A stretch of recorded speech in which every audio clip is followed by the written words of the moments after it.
चलिए इस बीच एक बड़ी खबर आ रही है। सीएम योगी आदित्यनाथ को धमकी को लेकर एक बड़ा अपडेट। धमकी देने वाली महिला को हिरासत में ले लिया गया। देखिए तुरंत ये कार्रवाई करते हुए महिला को हिरासत में ले लिया गया। दरअसल सीएम योगी आदित्यनाथ को लेकर एक बड़ी धमकी दी गई थी। कहा था कि 10 दिन में इस्तीफा दे, नहीं तो बाबा सिद्दीकी जैसा हाल होगा। और ये धमकी एक महिला ने दी थी। इस महिला को हिरासत में ले लिया गया है। सीएम योगी आदित्यनाथ को यह वार्निंग दी गई थी। एक धमकी भरा मैसेज आया था जिसको लेकर लगातार पुलिस की तरफ से तफ्तीश की जा रही थी कि आखिर ये कॉल किसकी तरफ से किया गया। और अब देखिए अपडेट सामने आ चुका है। धमकी देने वाली एक महिला थी और इस महिला को हिरासत में ले लिया गया है। हालांकि इसके पीछे तार कहां तक जुड़े हो सकते हैं ये अभी जानना समझना बाकी होगा। पुलिस की तफ्तीश के बाद, पूछताछ के बाद ही सामने आएगा। लेकिन ये बड़ा अपडेट देखिए, तुरंत कार्रवाई करते हुए पुलिस ने उस महिला को हिरासत में ले लिया है जिसकी तरफ से धमकी ये दी गई थी कि योगी आदित्यनाथ 10 दिनों के अंदर इस्तीफा दे, नहीं तो बाबा सिद्दीकी जैसा हाल होगा। ये वार्निंग दी गई थी। हमारे सहयोगी सूरज इस वक्त ज्यादा जानकारी के साथ कनेक्ट है। सूरज, इस पूरे मामले को लेकर एक महिला अरेस्ट हुई है। महिला कौन है और किसकी शय में ये बयान, ये चेतावनी उसकी तरफ से दी गई थी, क्या जानकारी है? जी बिल्कुल, देखिए ये 24 साल की महिला है जिसे पुलिस ने हिरासत में लिया है महाराष्ट्र एटीएस की मदद से। जैसे ही ये मैसेज आया था और उसके बाद से महाराष्ट्र एटीएस के साथ साथ तमाम एजेंसियां हाई अलर्ट पर थी, क्योंकि योगी आदित्यनाथ को बहुत ही ज्यादा थ्रेट है। वो ऐसे सीएम है जो सबसे ज्यादा थ्रेट परसेप्शन जिन्हें है, और इसी वजह से जितनी भी एजेंसियां हैं वो अलर्ट पर थी। जिसके बाद मुंबई से सटे उल्लासनगर इलाके में उस महिला को लोकेट किया गया। क्योंकि वो महिला पढ़ाई करती है, उसे नोटिस दिया गया है पुलिस की तरफ से। महिला को हिरासत में लिया है। अब पुलिस महिला की जांच कर रही है, उसका पूरा कैरेक्टर निकाला जा रहा है, उसकी पूरी हिस्ट्री निकाली जा रही है कि आखिर वो महिला किसके संपर्क में रहती है, कौन उसके साथ रहते हैं, और आखिर इस तरह के मैसेज करने के पीछे की मंशा क्या है। सूरज, समझना ये चाहेंगे कि कितने बजे ये धमकी भरा मैसेज या कॉल आया था और कितनी देर में ये कार्रवाई पुलिस की तरफ से की गई? देखिए ये मैसेज कल आया था। कल आने के बाद पुलिस इसकी जांच कर रही थी और आज इसमें मामला दर्ज किया गया। मीनवाइल जितनी भी एजेंसीज थी उस नंबर को लोकेट कर रही थी। एटीएस को उस नंबर को लोकेट करने के दौरान पता चला कि वो उल्लासनगर के किसी इलाके में मौजूद है। जिसके बाद लोकल पुलिस स्टेशन यानी कि उल्लासनगर पुलिस की मदद से उस जगह पर एटीएस और लोकल पुलिस दोनों पहुंची। जिसके बाद पता चला कि मैसेज करने वाली कोई और नहीं, एक 24 साल की लड़की है, महिला है, जो कि साइंस की स्टूडेंट है, पढ़ाई कर रही है। और इसी वजह से महिला को नोटिस दिया गया है, उसे डिटेन किया गया है, पुलिस पूछताछ कर रही है। जी शुक्रिया आपका सूरज जानकारी पहुंचाने के लिए। तो देखिए इस महिला को फिलहाल हिरासत में ले लिया गया है, पूछताछ जारी है। और चलिए अब बात होगी छठ महापर्व पर सियासत की। दरअसल छठ महापर्व की शुरुआत होने वाली है, लेकिन उससे पहले दिल्ली में सियासत गर्म है। आस्था के इस पर्व पर आरोप प्रत्यारोप का दौर चल रहा है। एक तरफ यमुना मैली है तो दूसरी तरफ घाटों की सफाई को लेकर घमासान मचा हुआ है। दिल्ली में आम आदमी पार्टी की सरकार और बीजेपी छठ पर्व को लेकर आमने सामने है। और सवाल यही खड़ा हो रहा है कि आस्था के पर्व पर आखिर सियासत क्यों हो रही है और मैली यमुना में आखिर छठ कैसे मनाएंगे। ये दो तस्वीर आप इस वक्त अपने टीवी स्क्रीन पर देख रहे हैं। और इसी के साथ आपको यह भी बता दें कि लगातार इस पूरे मसले को लेकर राजनीति हो रही है। छठ पर्व को लेकर राजनीति गर्म है दिल्ली में। छठ पूजा पर आम आदमी पार्टी और बीजेपी आमने सामने है। संजय सिंह ने बीजेपी पर निशाना साधा है। बीजेपी ने छठी मैया की पूजा को रोका, ये आरोप संजय सिंह की तरफ से लगाए जा रहे हैं। छठी मैया के भक्त बीजेपी को इसका जवाब देंगे। एक इनके बीजेपी के पार्षद ने छठी मैया का घाट तोड़ा था और अब डीडीए कह रहा है छठ पूजा के लिए अब घाट नहीं बना सकते। ये तो खुलेआम देख लीजिए वो जमीन किसकी है, डीडीए की है। डीडीए मतलब कौन? वसूली करने वाली भाजपा। यूपी, बिहार, उत्तर भारतीयों, पूर्वांचलियों के लिए सबसे बड़ा त्योहार होता है छठ का पर्व। आप वो पूजा करने से रोक रहे हैं। और मैं इसीलिए कहता हूं कि भाजपा ही अपनी मानसिकता से पूर्वांचलियों के खिलाफ है। अब बीजेपी शासित डीडीए है, वो वहां पे छठी मैया का घाट नहीं बनने दे रहा है। तो देखिए महापर्व की शुरुआत होने वाली है, लेकिन उससे पहले सियासत दिल्ली में गर्म है और इसी मुद्दे पर बात करने के लिए हमारे साथ दो मेहमान होंगे और ग्राउंड जीरो से मेरी सहयोगी मेरे साथ कनेक्ट होंगी। सबसे पहले परिचय आपका करा देते हैं। आम आदमी पार्टी के प्रवक्ता अनमोल पवार इस वक्त हमारे साथ जुड़े हुए हैं। धनंजय गिरी प्रवक्ता है भारतीय जनता पार्टी के, इस वक्त हमारे साथ कनेक्ट हैं। और रिया चिराग दिल्ली से इस वक्त हमारे साथ जुड़ी हुई है। मेघा उपाध्याय कालिंदी कुंज से हमारे साथ कनेक्टेड है। सबसे पहले रिया मैं आपके पास आऊंगी, उसके पास मेहमानों के पास मैं जाऊंगी। सबसे पहले रिया आप ये समझाइए कि जो पूरा मसला खड़ा हुआ है, एक तरफ भारतीय जनता पार्टी कह रही है हमारे पास परमिशन है, आम आदमी पार्टी कह रही है हमारे पास परमिशन है, आप बिल्कुल सच वहां से दिखाइए कि आखिर चल क्या रहा है। देखिए बिल्कुल यहाँ पर कल शाम से ही जो सियासी घमासान है वो जारी था। ये आप तस्वीरों में देख पाएंगे, अभी भी पुलिस बल आपको नजर आएगा। ये सतपुला ग्राउंड है और यहाँ पर एक और ध्यान देने वाली बात, आपको बाहर ही आम आदमी पार्टी के जो काउंसलर हैं कृष्ण जाखड़, वो बैठे हुए नजर आएंगे। अब ये पूरा मामला क्या है जिस पर आम आदमी पार्टी और बीजेपी आमने सामने हैं, वो आपको समझाने की कोशिश करते हैं। देखिए ये जो ग्राउंड है, इस ग्राउंड पर पिछले कुछ सालों से 2 घाट बनते हुए आ रहे हैं, जिसमें से एक घाट जन सेवा समिति बनाती है और एक घाट छठ पूजा समिति बनाती है। तो कल ये पूरा मामला ये हुआ कि आम आदमी पार्टी की तरफ से सौरभ भारद्वाज यहाँ पर मौजूद थे और बीजेपी की तरफ से शिखा राय यहाँ पर मौजूद थी। दोनों एक दूसरे पर ये आरोप लगा रहे हैं कि आम आदमी पार्टी अड़चन डाल रही है, ऐसा बीजेपी कह रही है, और बीजेपी अड़चन डाल रही है, ऐसा आम आदमी पार्टी कह रही है। अब जन सेवा समिति की जो परमिशन शिखा राय ने, एबीपी न्यूज ने जब उनसे बात की तो उन्होंने हमें परमिशन दिखाई थी और उन्होंने कहा था कि उनके पास डीडीए से दी गई परमिशन है इस ग्राउंड पर घाट बनाने की। हालांकि जब हमने छठ पूजा समिति से बात की तो उन्होंने भी हमें परमिशन दिखाई थी, लेकिन इनके पास जो परमिशन है वो डीएम ने जो लिस्ट दी है कि कहां पर दिल्ली में छठ पूजा के लिए घाट बनेंगे, वो लिस्ट दी है। तो देखिए ये जो परमिशंस हैं, ये डीएम की परमिशन दोनों के पास है, लेकिन डीडीए की परमिशन केवल जन सेवा समिति के पास है। इसलिए कल शाम ये हुआ कि यहाँ पर ठीक है रिया, ये पूरा मामला हमने आपसे समझा। मैं लौटूंगी आपके पास, लेकिन मेहमानों का रुख कर लेती हूं और एक सवाल जो मेरा दोनों मेहमानों से रहेगा, लेकिन सबसे पहले धनंजय जी जवाब इसका आप देंगे, क्योंकि भारतीय जनता पार्टी पर तो आम आदमी पार्टी दादागिरी करने के आरोप लगा रही है। पिछले इतने सालों से इसी मैदान पर छठ पूजा होती आई है, लेकिन इस बार ऐसा क्या हो गया सर? अगर एक गेट पर बीजेपी के कार्यकर्ता बैठ जाएंगे, एक गेट पर आम आदमी पार्टी के कार्यकर्ता बैठ जाएंगे, तो दिल्ली वाले कहां से छठ पर्व मनाएंगे? पूजा जी देखिए, लोक आस्था के महापर्व छठ पूजा की शुरुआत हो गई है। बिहार और पूर्वी उत्तर प्रदेश के लोगों के लिए महापर्व है। दुनिया उगते हुए सूरज को प्रणाम करती है, डूबते हुए सूरज को भी प्रणाम करना कृतज्ञता दिखलाता है। लेकिन कृतज्ञ केजरीवाल का दल जो है, वो छल से चलने वाला दल इस बात को समझ नहीं पाएगा।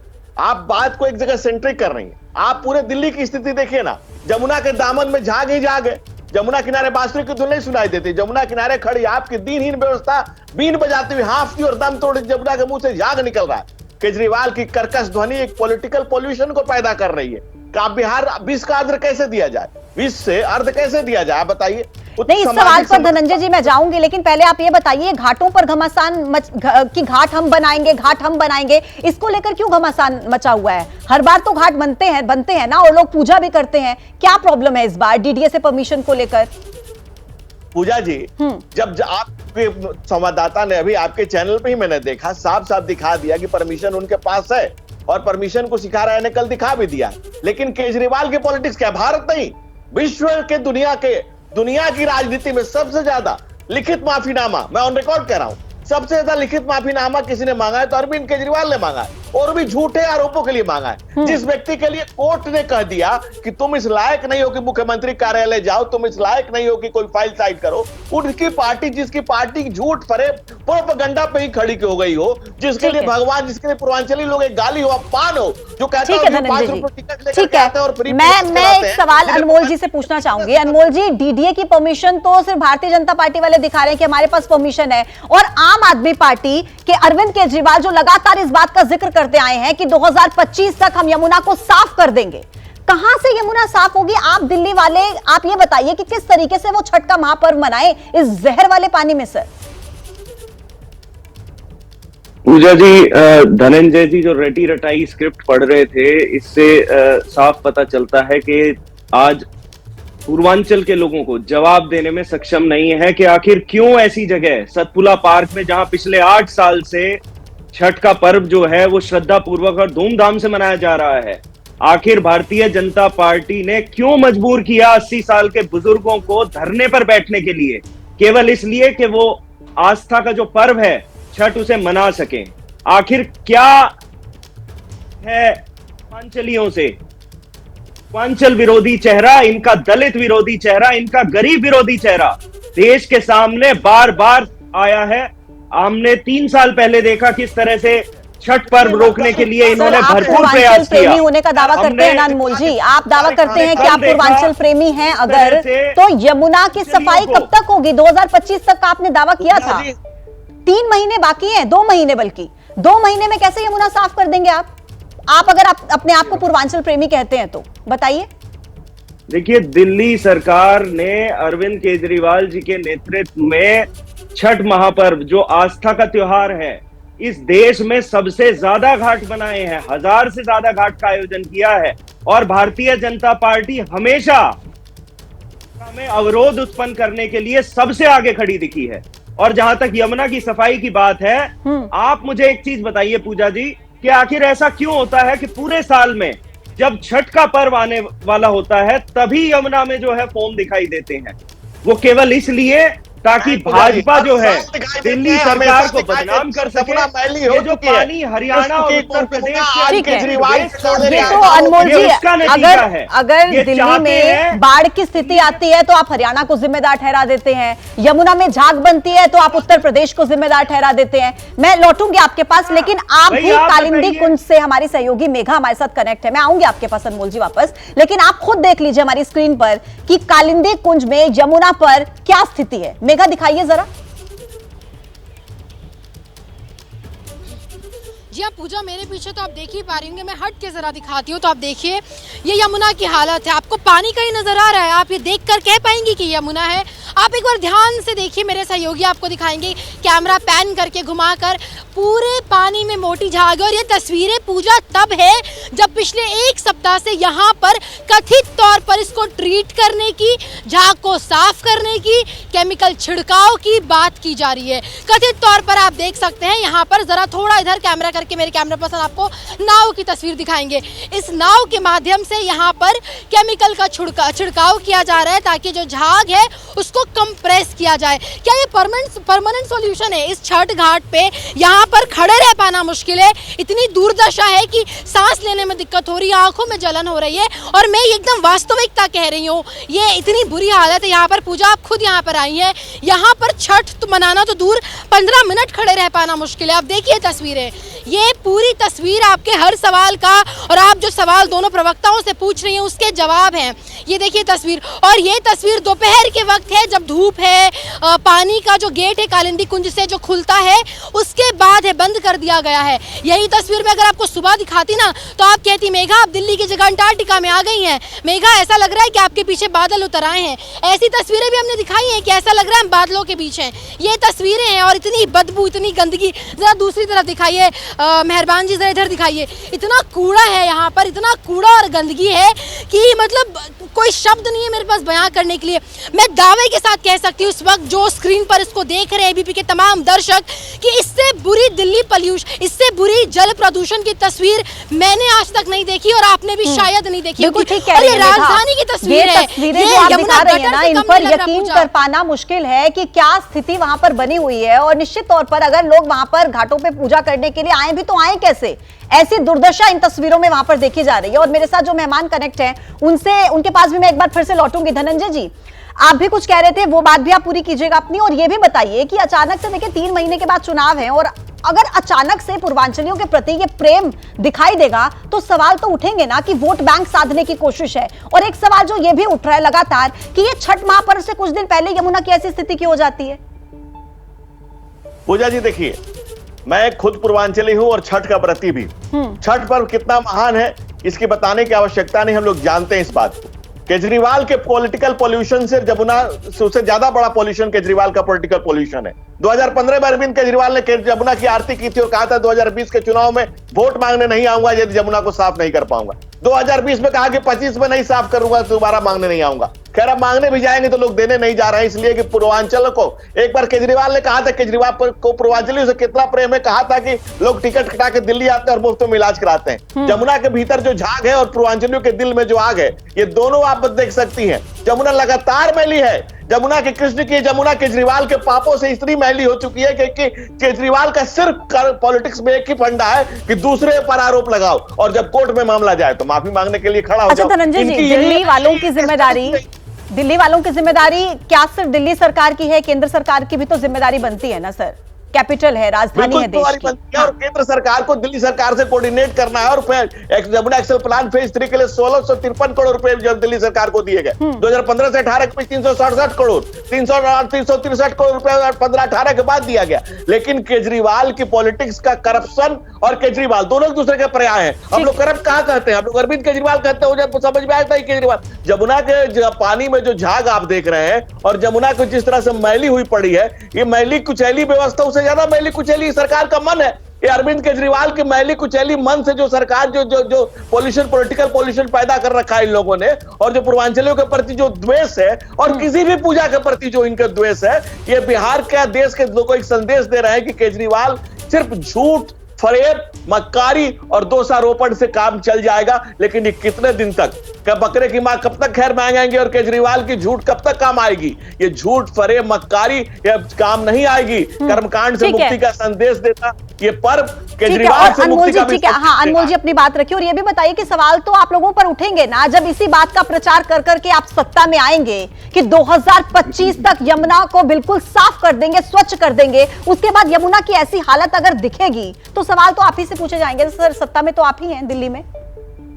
पूजा जी, धनंजय भाई स्क्रिप्ट पढ़ रहे थे भाजपा की, ये बताना भूल गए कि इन्हीं के एलजी साहब जो है 3 महीने पहले छाती पीट के कह रहे थे कि यमुना साफ कर दी मैंने। अब ये बताएं भाई, यमुना कहां से इन्होंने साफ कर दी?